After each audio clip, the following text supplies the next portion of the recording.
Okay, so let's continue. अब next is before I go to the minimum and maximum, यहाँ पे आता है एक सर्कुलर परम्यूटेशन. सर्कुलर में क्या होता है कि आपको कुछ ऑब्जेक्ट्स उठाने होते हैं या कुछ बंदे उठाने होते हैं and you have to make them set in a circular table, जैसे राउंड टेबल कॉन्फ्रेंस होती है ना. तो उसके अंदर अरेंजमेंट्स करने का क्या तरीका है, क्योंकि अरेंजमेंट्स की बात तो सिर्फ कौन करता है, परम्यूटेशन.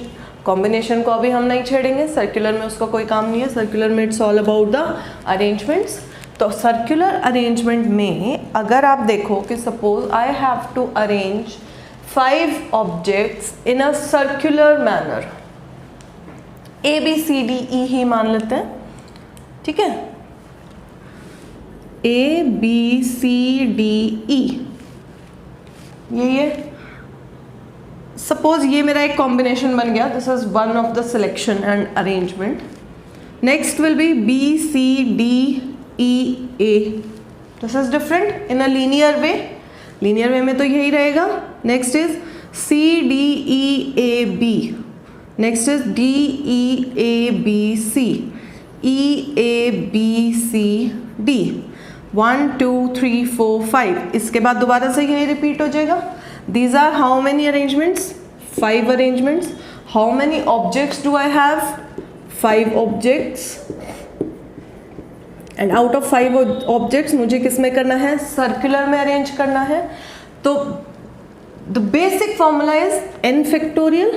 अभी मैंने बताया था n factorial मतलब मेरे पास कितने ऑब्जेक्ट्स हैं उनको अरेंज करने के मेरे पास कितने वेज होते हैं, n factorial.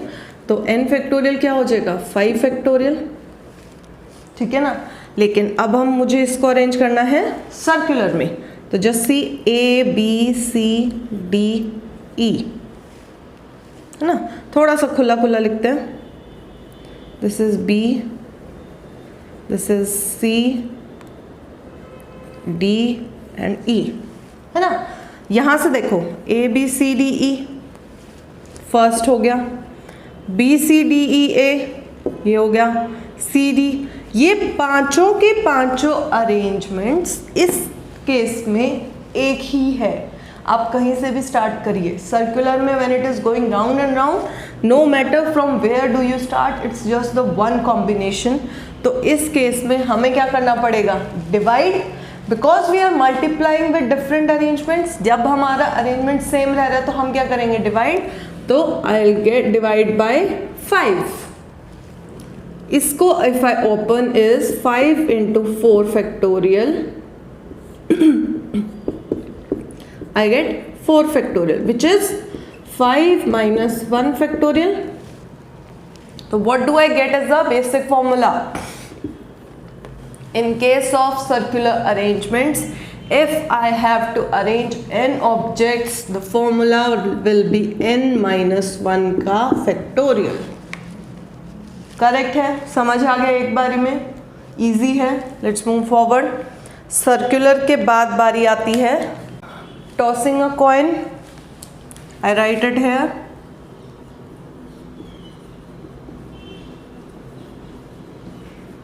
अब हमारे पास 2 वर्ड्स होते हैं, डिस्टिंग्विशेबल एंड इनडिस्टिंग्विशेबल. सबसे पहले वो देख लेते हैं. नाउ डिस्टिंग्विशेबल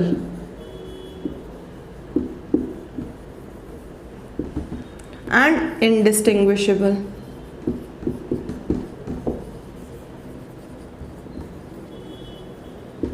ठीक है, पहले एक बार इसको देख लेते हैं. एग्जाम्पल हम यही लेंगे, tossing a coin, easy to understand. Tossing a coin में आई एम टेकिंग 2 कॉइन्स, ठीक है. डिस्टिंग्विशेबल मतलब आप कोई भी कॉइन लो, हेड्स एंड टेल दोनों में रहता है, there is no difference. And when I am asking कि आप 2 कॉइन को टॉस करो and tell me what is the probability of getting heads on both the coins, है ना. दोनों कॉइन के ऊपर हेड्स आने की प्रोबेबिलिटी क्या है. तो चाहे आप 10 का सिक्का उछालो, चाहे आप 1 का सिक्का उछालो, देयर इज नो डिफरेंस. तो यहाँ पे हम बोलते हैं एक मैंने लिया 1 का कॉइन एंड एक मैंने ले लिया 10 का कॉइन, है ना. इस केस में मेरे पास प्रोबेबिलिटीज क्या आएंगी, H1 H2 H1 T2 T1 H1 T2 H2, यही आएंगी, है ना। हेड्स हेड्स, ओ टेल्स तो आया ही नहीं, H1 T2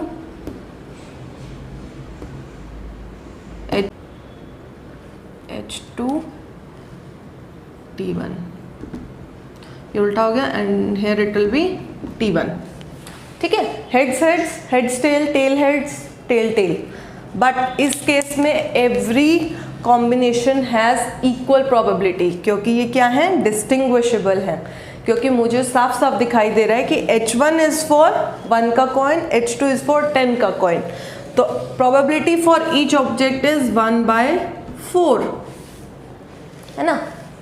Now indistinguishable is I have 2 coins, I have to flip them, both the coins are of 1. Now I don't know which is H1 and which is H2. एक बार ही start करते time कर सकते हैं, उसके बाद I get is H H H T T H T T. Total cases कितने हैं, 4, तो H H की प्रोबेबिलिटी इज 1/4, इसकी प्रोबेबिलिटी इज 1/4, इन दोनों की प्रोबेबिलिटी 1/4 ही है, but now they are indistinguishable, तो it doesn't matter heads tail आया या टेल हेड्स आया, क्योंकि आई डोंट नो कि कौन से कॉइन का आया है। तो इस केस के अंदर अब देखो, हम यहाँ पे प्रोबेबिलिटीज, हाउ मेनी केसेस, एक की प्रोबेबिलिटी इज 1/4, सिमिलर इवेंट्स कौन से हैं, कितने हैं, 2, तो आई मल्टीप्लाई इट विद 2, तो I gate half. So this is the case when I am tossing a coin. उस केस में जब मैं डिस्टिंग्विशेबल लेती हूँ तो एवरी केस इज डिफरेंट, हर एक की प्रोबेबिलिटी अलग आएगी, लेकिन इन केस ऑफ इनडिस्टिंग्विशेबल जो बिल्कुल सेपरेट है उसकी अलग आएगी, वरना एक जो कॉमन प्रोबेबिलिटी है that will get multiplied with जितने भी मेरे पास सिमिलर इवेंट्स आ रहे हैं, है ना। इसी को एक और एग्जाम्पल में देखते हैं। So the next example is, ये कॉम्बिनेशन नहीं है, I have 3 coins, यहाँ पे डिस्टिंग्विशेबल, यहाँ इनडिस्टिंग्विशेबल, ठीक है। डिस्टिंग्विशेबल में आई कैन टेक 1 का कॉइन, 2 का कॉइन एंड 10 का कॉइन, यहाँ पे ऑल आर 1 1 1।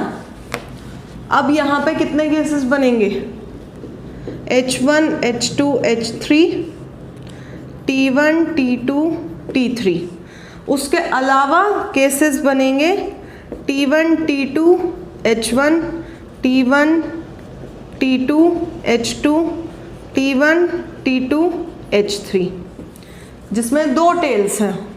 सिमिलरली यहाँ पे एक और बनेगा H1 H2 T1 H1 H2 T2 H1 H2 T3, हो गया।